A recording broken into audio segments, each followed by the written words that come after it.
Thank you for joining us. I'm Gordon Long. As always, it's my pleasure to have back with me today Charles Hugh Smith, well followed, prolific writer on the web, who is the publisher of the well-recognized website of2minds.com. Time once again, Charles, to exchange some ideas, which I always look forward to. As I normally do, I need to first start by stressing with our new viewers that this is not an interview. We do these videos as a way of us productively dialoguing the important trends we're identifying and simply make our synthesis and discussion available to the public for those that might be interested or want to contribute any comments. And we truly value those, which gives us more thinking and times even challenges some of our thinking, which we are always open to. The subject today is a really important subject, and we'll be talking about this, I think, more often than not through the course of this year. And it's self-reliance, and how it has never been more important than actually it is today. To tackle this thinking, the best way to do it is to review Charles's recent book on exactly this subject. This is obviously, therefore, an important subject for Charles, but also myself. Charles, before we begin, is there any comments you want to make? Yeah, I just real quickly, I just want to kind of summarize our context here. That, by saying self-reliance, we don't mean being completely independent and, being on your own and doing everything yourself. What we're really talking about is developing your own skills and knowledge that you can share with a community of other productive people. In other words, self-reliance depends on what we can do, but it's also contributing to a local network, a community of other people. And so it's not just going it alone, that's not self-reliance. That's it's more than that. It's being part of a productive community. Yeah, self-reliance and actually means the dependencies of trust that you establish with like-minded people that are far more than any contract written, and the importance of the community that you put around yourself, in my opinion. So to cover as much thinking in a shorter period of time, we value your time. The quickest way to do that is shown here as the agenda that we'd like to go through as a discussion. So, Charles, I'm going to hand it off to you to kind of take us through the key points and messages that were in your book as a way of beginning this dialogue. I have up here your first chart on the slide, which actually shows Ralph Waldo Emerson's book, who originally wrote about this in 1841, called Self-Reliance. Yeah, Gordon, thank you. And so, and I recommend everybody read Emerson's actually kind of long essay, short book, Self-Reliance, because he speaks to two important things that Gordon and I are going to discuss, which is self-reliance in the real world, having skills and being able to manage problems and help other people solve their problems. And then there's the intellectual and moral self-reliance, that you're thinking for yourself, you're trusting your intuition, and you're making up your own mind and planning and controlling your own life. So there's those elements of it. What I'm going to start with is, and how I started the book was, let's question the idea that progress has led us to a point where our life is so much better than the life that Emerson and his colleagues had in the 1840s, or the life that America enjoyed in the 1980s before hyper-globalization and hyper-financialization. And so Gordon and I are, of course, old enough to have been working and living in the 70s and 80s and 90s and so on. So we have an actual lived memory of the 1980s before everything got dependent on global supply chains. And so my point, I think, is I'm going to be asking this question, but I've already concluded that actually our life is not better because we're extremely vulnerable to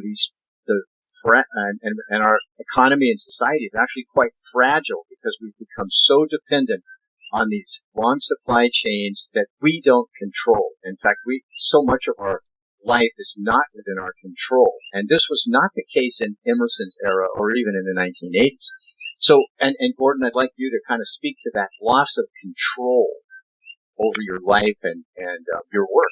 I was heavily involved in the 70s from a working and a professional standpoint, and I was with IBM at the time, and we were installing computer systems. People who didn't even know what a computer was, if you can believe that. But back then, that was, you had to explain it to them. The changes that we've seen, starting in the late 70s, but certainly accelerating in the 80s, is profound to compare what we have today.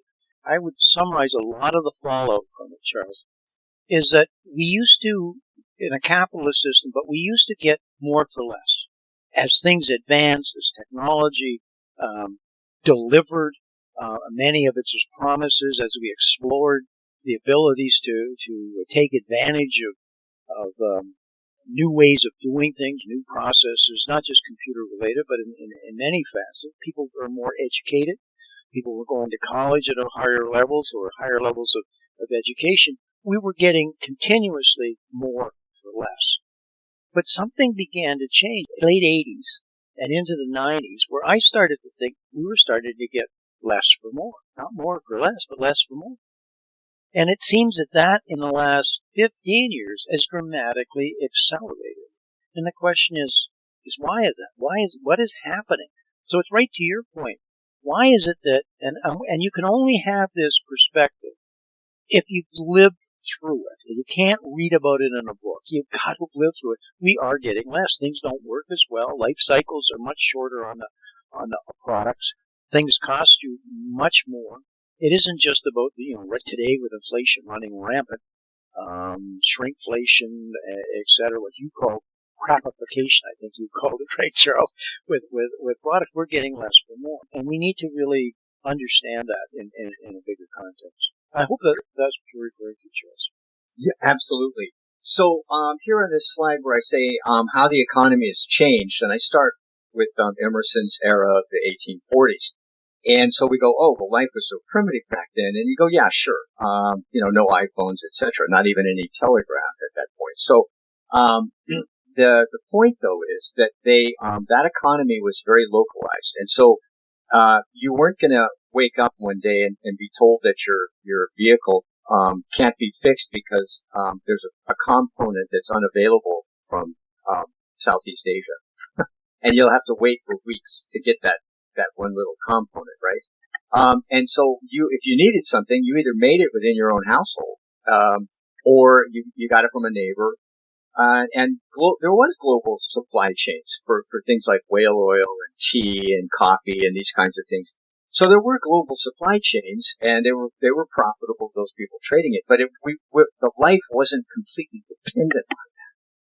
Then we go to the early 1980s, which I pick specifically because the 1980s was considered a boom time, and yet the U.S. economy was still extremely robust in terms of its national supply chains and its industrial base.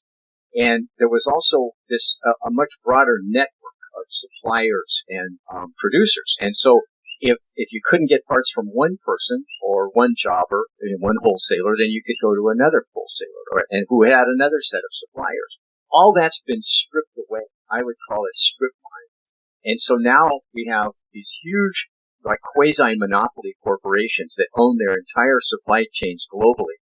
And they have single source suppliers because that's what makes them the most money. That's the most efficient, right?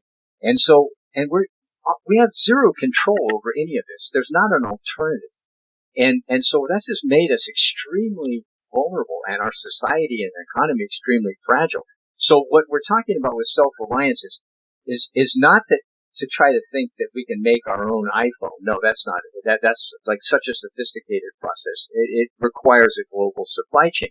What we're talking about is reducing our dependencies as much as possible, trying to rebuild our communities and our own skill sets so we're not dependent entirely on these monopolistic supply chains. Charles, So, could I make a point on that? Because I was heavily involved in the beginning in the early 80s, but more towards the latter part of the 80s and then into the 90s of actually building out global supply chains.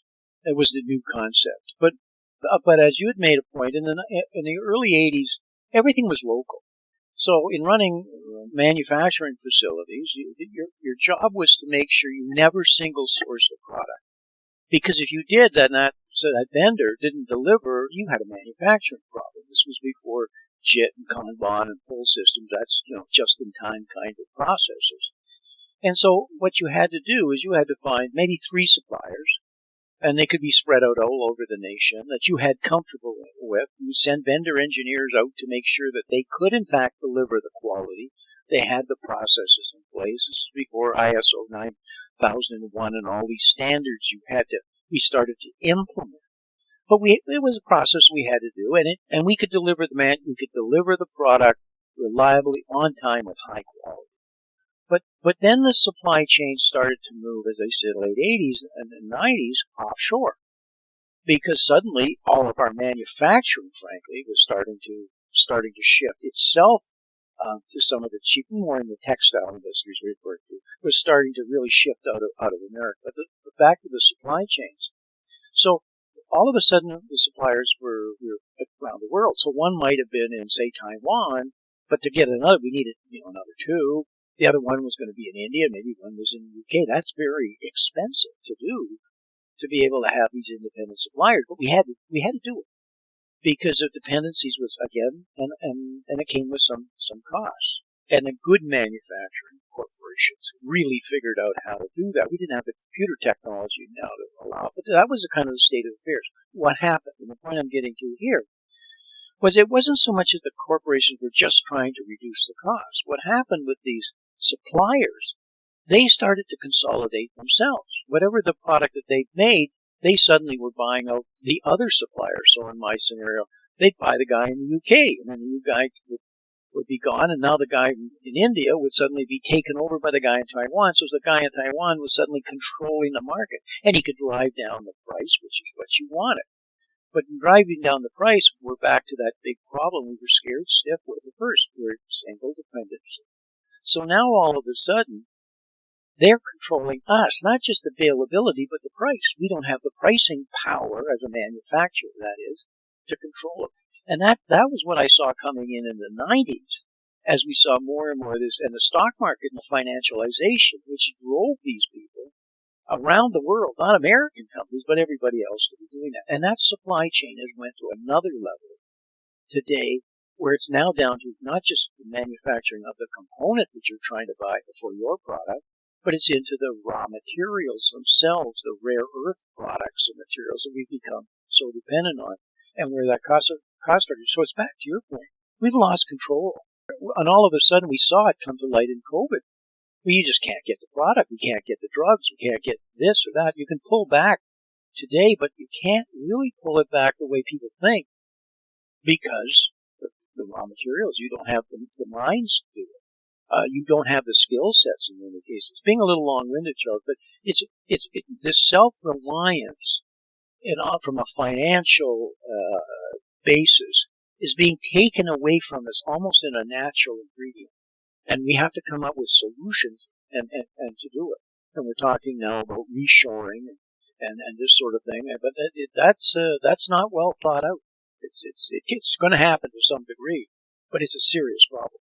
Yeah, and in the next slide, I mentioned the fact that what we're talking about here is the economy, the American economy, is now dominated by a series of like quasi-monopolies and cartels. So I don't even think it's quasi. I think it out and out. We have at minimally major cartels that are operating. We can't use that word, but that's what's going on. The last time we tried to break up a corporation, we got to go back when we broke up the Bell Telephone into the regional R box, and we tried to break up IBM, which we didn't do. We have not broken up major corporations in 25 years. And now we have some big, especially in the high-tech area, because they're new sectors, that we always break it up with their manufactured widget. Now it's information. And what are the sectors for controlling information? And we don't seem to understand the monopolies that are working within the capture and dissemination of that knowledge. And so they have tremendous pricing power. They'll charge you whatever they want. If it's not so much charge, the control that goes with it, whether you're going to get their product or get their information. Right. And so we live in a world where we're prisoners of these monopolies and cartels, essentially, because we don't have a choice. In other words, we can't. There's no other supplier, or they're all raising their prices at the same rate. They're all shrinking the quantity of the product together, and so on. So we've lost the competitiveness that allowed there to be options, and so that's made our economy much more fragile and vulnerable. And so the other thing, of course, is back if we look at the culture, like we ask, what's changed in the culture? Well, Emerson was breaking new ground in a way in 1841 by saying, promote your inner self-reliance, think for yourself, develop your individual autonomy and agency. And he called it be your best self. And you go, well, what does that mean? And so we tend to think of that now as being like, being rich and having the freedom to live where you want and buy more, stuff. And that's my best self. And it's all like, well, actually, that's a distortion of what Emerson did. What Emerson was talking about was having a foundation of values and morals and having a lot of skill sets and knowledge that you could share with others and that you could then use to regain control of your life. And so, Gordon, why don't you speak to that idea too? And it is about controlling your own life. You can't control it unless you've got some pillars or stakes in the ground of what your moral compass is. And let's be really simplistic. You don't lie. You don't steal. We all say, yeah, I believe in that. Is that a pillar? What is lying? How far is that a white lie? And where is that line for you? But until you've thought it through, we can get into whole different levels of what those moral pillars should be. But unless you've thought it through and made a decision, that line will be shifted on you. And if you ever listen to somebody who's under testimony in white crimes and being prosecuted, and I have been in those court cases, it is amazing what people think that they can get away with, or because they have never established that. So to be self-reliant, it really starts with a lot of introspection, where you have to decide what are the lines for you, what is absolutely black and white to you of where in your value system. What is your norms? And you establish those, then you can start to make decisions, not just what you will and won't do, but where you're going. And it leads into how you'll select jobs, how you'll select which bosses you're prepared to work for. So, but it starts from this looking at yourself and not just following what the crowd or what the media or what the narrative is telling you today. Right. And so we can talk about how the culture has changed, and that's one of the aspects. The other is do it yourself. Used to be a mainstay of American culture, and there's still an element of that. That like what Gordon and I call YouTube University. You want to learn how to fix a sensor on your vehicle, or how to repair your toilet. You can find these wonderful videos on YouTube and then follow along and learn a new skill.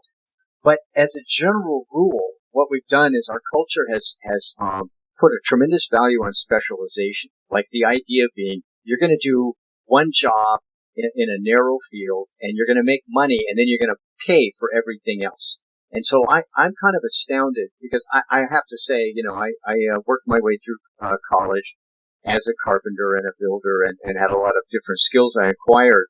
And I've continued that for the 50 years of my working life. And so, for me to read a story where I see these often, where a person is a low income worker. They're not being paid a lot of money, and yet they still take their vehicle to some, corporate chain to have the oil changed in the vehicle, or they still eat out at fast food 5 times a week. And it's all like, well, wait a minute, this is just like throwing money away at corporate chains. Like, you could do that yourself. And that mentality seems to have been lost. Like, people, they don't seem to value the idea that you could do it for yourself, not just to save money, but for the satisfaction of doing it. And I also want to mention, like, I'm astounded, when I look at the decline in the health of the American populace. And we all know it. The metabolic disease, the majority of adult Americans are overweight or obese, and then they have all the health problems that result from it.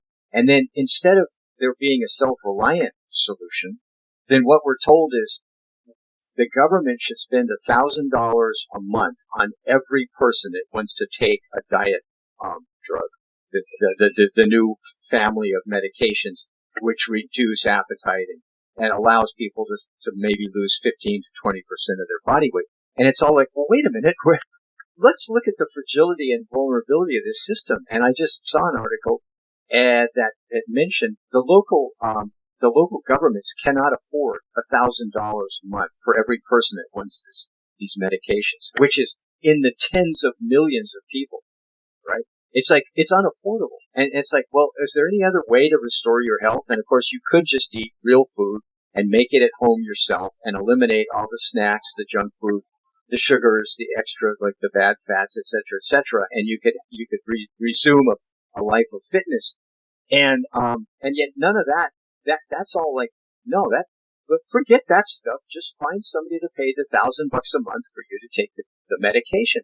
And so this is the opposite of progress, and it's the opposite of self-reliance. That's just one example. But you could also talk about the addiction to mobile phones and all the tricks that are used to addict us to the mobile phones and so on, and say, is that progress? Is like a society that's just burdened with one addiction after another? Is that progress? And you really can't argue and say, oh yeah, that's great. That's progress. It's how we get trapped into it, Charles. And I see it all the time. The trap is we're short of time. And whatever is the reason you're short of time, pressures at work, deadlines have got to be made, too many, trying to put, as I always say to my wife, trying to put 10 pounds in a 5-pound bag. In a search for trying to make up time, we end up looking for convenience. Anything that's really convenient and fast that on the surface saves us some time, which makes sense.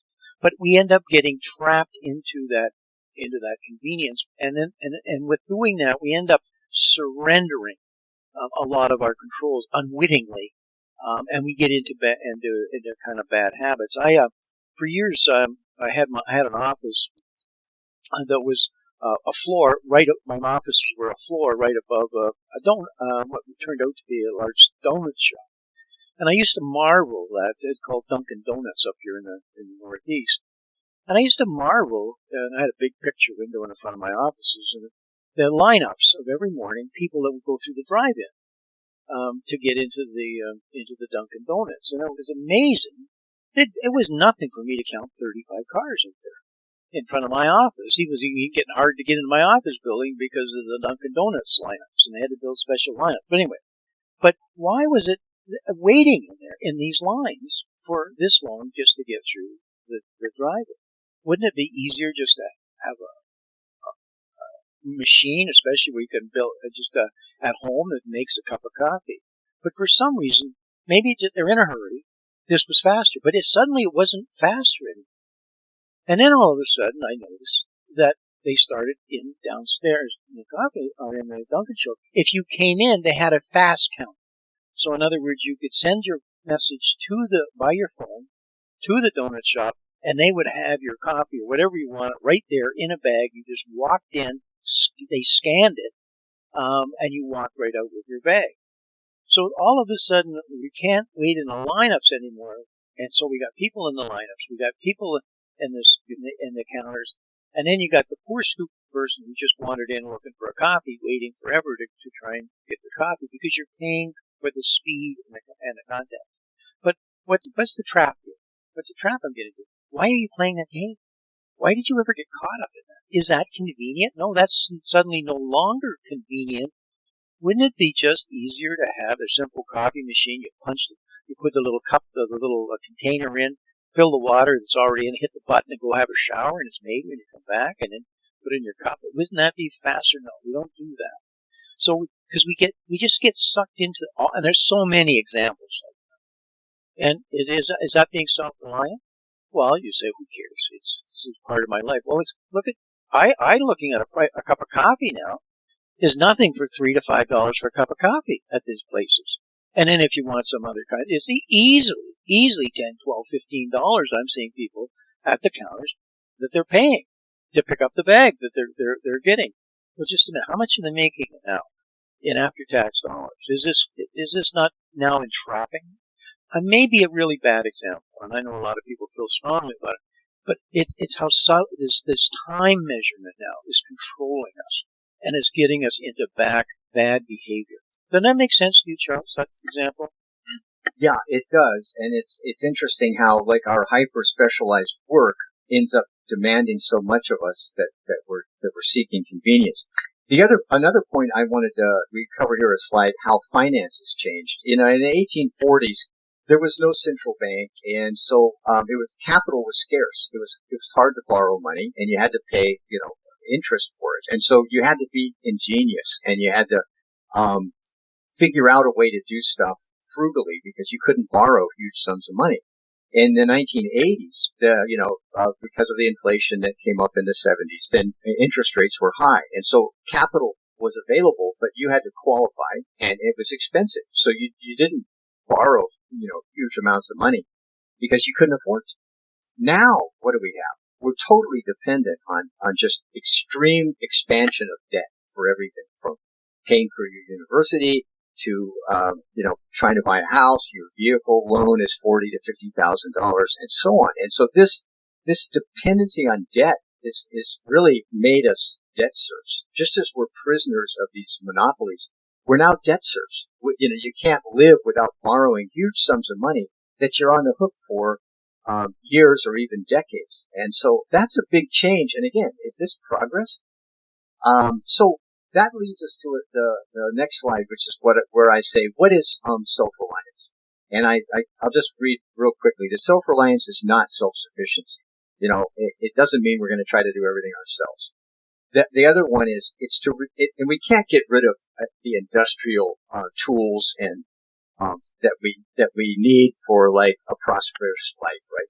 We're not saying live in a shack and have no tools or anything. No, we're talking about reducing our dependency on hyper globalized supply chains and hyper financialization, debt, leverage, speculation.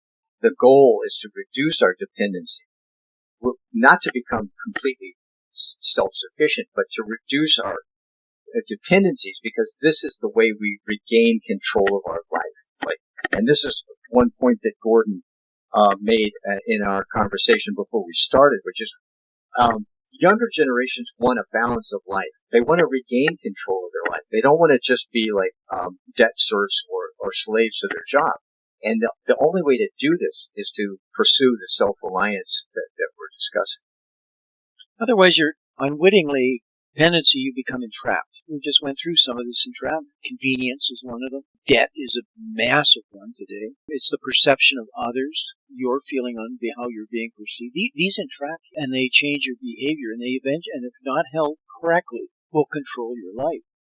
And I think this is a big problem for the Gen Zs and the millennials who are actually fighting because they really believe in a strong balance between work and free time, and they don't want a job they want it to be challenging, but at the same time they don't want it to control their life. I think that's healthy, but the problem is the realities today of what the employers have to demand of the employees is astounding.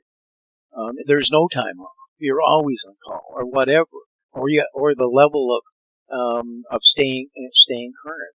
That's the challenge. That's the new challenge. Is it insurmountable? Of course not. But it doesn't start with just getting the right job. It starts within yourself of knowing what's going to work for you, and remembering that your life changes. What you want at 20, what you 30 and 40, when you have a family. This thing is always evolving. It's always changing. So be cautious of that. I say that to a lot of our younger viewers out there. You can solve this problem. I understand the problems with student loans today, and then the price of rents and housing. It is astounding compared to what we had to go through. We had it easy. We're a blessed generation. But this is your challenge. Every generation comes with different challenges. My generation, I wasn't concerned about those things. I was concerned about getting polio as a kid. It was just things you don't even think of today. It was a different set of issues.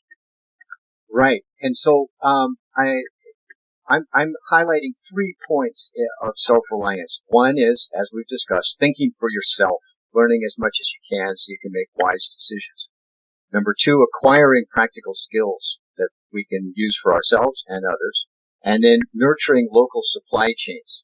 In other words, rebuilding what's been lost. And I use an example here from Amy Nixon, who is on Twitter as Texas Runner. She often posts about real estate, but she posted this in an example. She calls it an example of nurturing local providers of goods and services. So she buys bread from a woman in my neighborhood. She goes to a local mom's house to get her hair done, and so on and so forth. And she says, you're going to pay for these services anyway. So why not use your money to enrich the lives of people you actually know? Life is richer when you have relationships with the people you do business with. If you're frustrated by corporatism on a macro level, this is one way you can fight back on a micro level. And I think that that's an extremely powerful summary of what Gordon and I are talking about as self-reliance. It's a very smart young lady. True, if you have the ability to live in a community where you can do that. And it's amazing what the community can be. It can be a very busy downtown area, or it can be out in a very small town. Community, in almost any facet you could pull around you. It's like-minded people. That's right. That share a similar value system and belief systems to you that can nurture trust. And you'll always find your closest friends are really what they have in common is trust, and they trust you. They trust you to be a legitimate, if you will. You're consistent. You're not trying to be something that you're truly not. And that's what draws you to them. That's what draws them to you. And that's valuable. And then from there, once you establish that, these things Amy's talking about start going forward. You want to help them. They want to help you. And that's unfortunately one of the biggest differences, Charles, that I see today than what I saw as a young man growing up at high school in the 60s. That was accepted. That was just part of the community. It's not here today. Unless you go out of your way to foster it. Because back then there were facilities that really forced you to be like that. Whether it was the things, I don't want to date myself, Boy Scouts and Cubs and the church and Sunday school, and there was the service men's clubs in the community that had all sorts of projects. There was just all sorts of things that forced this to happen. Today they don't exist. They've all disappeared in vast ways. Very different. People often find it around the school, around the educational process, or some of those commonalities. But it's there. And if it's not, you need to create it. You need to find it because we as human beings need it. Right. And so what we do now, let's ask ourselves, where do we invest our time, energy, and capital? That's the core of where self-reliance raises this question. What am I doing with my time, energy, and capital? And then the question is am I investing it in staring at a screen? And according to surveys, the average American spends somewhere between 6 and 8 hours a day staring at a screen, not for work, for entertainment, social media, and so on. And it's all like, well, if you're investing virtually all your free time staring at a screen, then you don't have any time or energy left to invest in self-reliance. And so it raises questions about what Aristotle said is we are what we do every day. And the same question is like, what do you do with your capital, your savings and the money that you earn? Is it being gambled in assets and markets that you have no control over, just some kind of wild speculation in something or other? Or is it being invested in things that you actually own and control in the real world?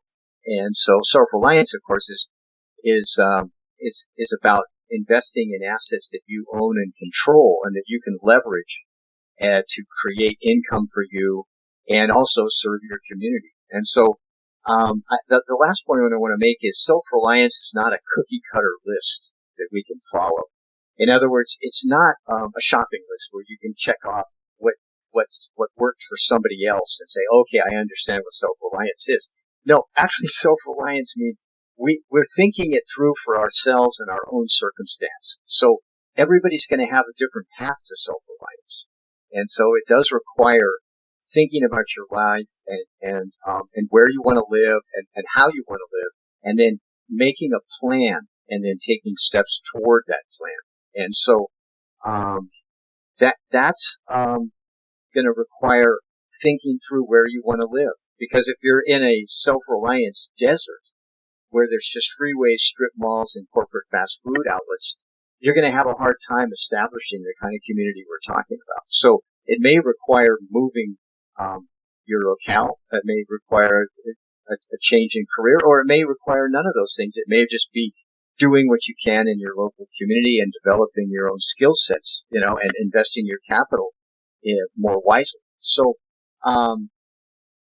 it's not a destination. Self-reliance isn't someplace we get to and go, okay, I'm done, I'm self-reliant. No, it's a voyage. And it's often attributed to Emerson, although he didn't actually write it. But the line is, it's not the destination, it's the journey.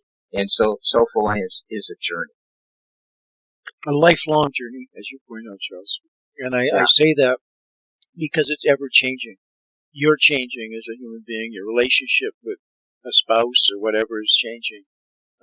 Families. Not only to have a plan, but you're always revisiting it. But once you have a plan, you have at least a framework around which to do that. And I don't mean to be that analytic, but if you don't, it's like if you don't have a roadmap, you don't know where you're going. and maybe that's fine. Any destination will do. But maybe you have a certain destination that's more important to you. Charles, we need to kind of wrap up. I have a list here. I have some things I wanted to say, but I have your key messages that you wanted to leave with everybody. Well, yeah, and I want to get to you've made a short list of a path forward and the pillars of self-reliance. I think those are extremely important. I would just say that, to speak to your point that you're going to speak to, is planning is essential. And I use this Chinese proverb: if you're thirsty, it's too late to dig a well. You have to start digging the well before you get thirsty. And so, and I also want to talk about, when we talk about community, it's about cultivating production and sharing, not taking. Like, we've become a culture in which we want to take from something else, or someone's supposed to give us something. And it's like, we want to become a producer, not just a consumer.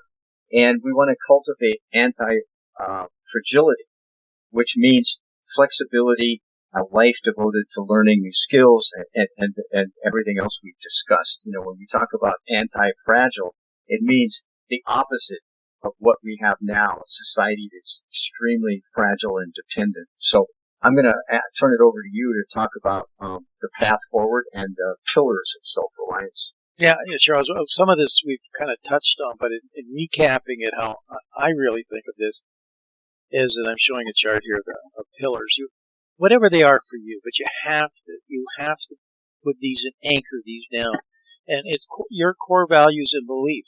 And these are the things you'll steer all your choices on, whether they're financial, emotional, personal. But you need to write them down. There's great benefit in actually, when you're crystallizing your thinking, but to write them down. They're all different for every person. But I'll assure you that a lot of them will be the same when you really, if you ever were to compare them. And also, it starts with critical thinking. And I think it's becoming a lost art. But by critical thinking, you don't trust everything you see, hear, or read. Because I can tell you, the vast majority of it, if you really dig inside it, it's not that necessarily people are lying to you. I'm not suggesting that. But they have another agenda. Or it's kind of like lawyers, are you on the prosecution or your defense? If you're on defense, your job's not to bring the indictment. If you're a prosecutor, you're not defending, you're trying to prosecute. Then no prosecutor or defense lawyer they see that's their role. They don't feel, they argue their case. And that's the same way in the media today. The media isn't the who, what, when, why, how of the previous generation now. It's positional narrative. And they teach it in journalism school, and that is, what are you arguing? What's your point? And whatever that point is, let's say it's a left point or on the right side, then your job is not to point out the other side. Your job is to argue like a lawyer, your side of what the case is. Well, our job, is to do the critical thinking of deciding what the real truth is. So the bottom line is, trust but verify, as Ronald Reagan used to say. So you hear it, okay, make sure you start digging. And I have to do that as an investor. And I'm telling you, it's almost nothing can I trust. I really have to go back to the original sources. So I encourage you to get into the theme of critical thinking. And as you talked about, Charles, you can build relationships. Because your real wealth will come from your relationships. You will find that as you grow older and you go through life. They used to say it's not what you know, it's who you know. Well, that's kind of a cynical way of saying it, but it's the relationships. It's not who. It's the relationships you develop, and how those relationships grow and foster, and how your friends do well. And when they do well, it often brings you along with them. You'll find that all of a sudden somebody you worked with 30 years ago now becomes a key friend and ally in a business deal that you're doing. I've seen this many times. And so it's important to start that. And it's, whether it's local or at the cyber level. So, the path to do it is, first of all, there's a biggest problem today is debt enslavement. That's what we've caught ourselves up, whether it's materialism, is a reassessment of really why you need the debt. And that stems down to this infatuation we have with materialism. I can tell you, the more assets I've accumulated over my life, that at times I start feeling I'm a slave to the maintenance of the assets, whether it's boats, cars, multiple houses, whatever. You really, as you get older, you start to assess whether that is really bringing you the happiness that you thought it was. And sometimes you need to make your life simple. So don't get caught up in the debt. The community we talked about extensively at a local level, and what you can do for them, and what they'll end up doing for you as we build that trust that I mentioned earlier. And expectations, as you clearly point out, Charles. This is a destination, or a journey, not the destination. So, draw your own conclusions, take your own actions, because we're increasingly, unwittingly surrendering to this whole thing of what experts are. There are very few people that are really experts anymore, that are out there, and especially in the media. And I get to the point where I think that the people that are put out there as experts are propagandists, not experts. You make your own judgments. You decide on what kinds of people you want to trust. Charles, any last comments that you might have as we wrap up? I think the best I can say. This is a big subject, and we've kind of put a lot of different points out. And hopefully, we can talk more about this in more practical applications through the course of the year. Yeah, I think I would just end, Gordon, by mentioning that what we're really talking about with self-reliance is increasing your agency, which is a way of saying that your control of your life, and that the more that we cede control to hyper-globalized supply chains or hyper-financialized debt and speculation, the less control we actually have over our lives. And so to kind of get back control and agency of our lives, then we have to become more self-reliant. And that's what you and I are discussing. I think my feeling is that we're going to be going through some very tumultuous times over the next 5 years. We can see it in all facets, politically, socially, globally. The conflicts that we're having, they're escalating. The world's not coming to an end. It's a sign that we're going through massive change, hopefully change to the better. It comes with difficulties and problems. And these are this self-reliance is something, if you focus on, is going to help you steer the course through this next 5 years. And hopefully, as we come out of it over the course of this decade, and we will come out of it bigger and stronger and better, that you will also come out more wealthier. And I'm not talking about money. I'm talking about wealthier in the most important elements. You as a human being, and achieving the things that are important to you, which have nothing to do with money, have nothing to do with what other people think of you, what is important to you and your soul. Anything else to say? Nope, that was a wonderful summary. Thank you, Gordon. Okay, we'll see you again next month. Talk to you. Oh, thank you. Bye. Bye-bye.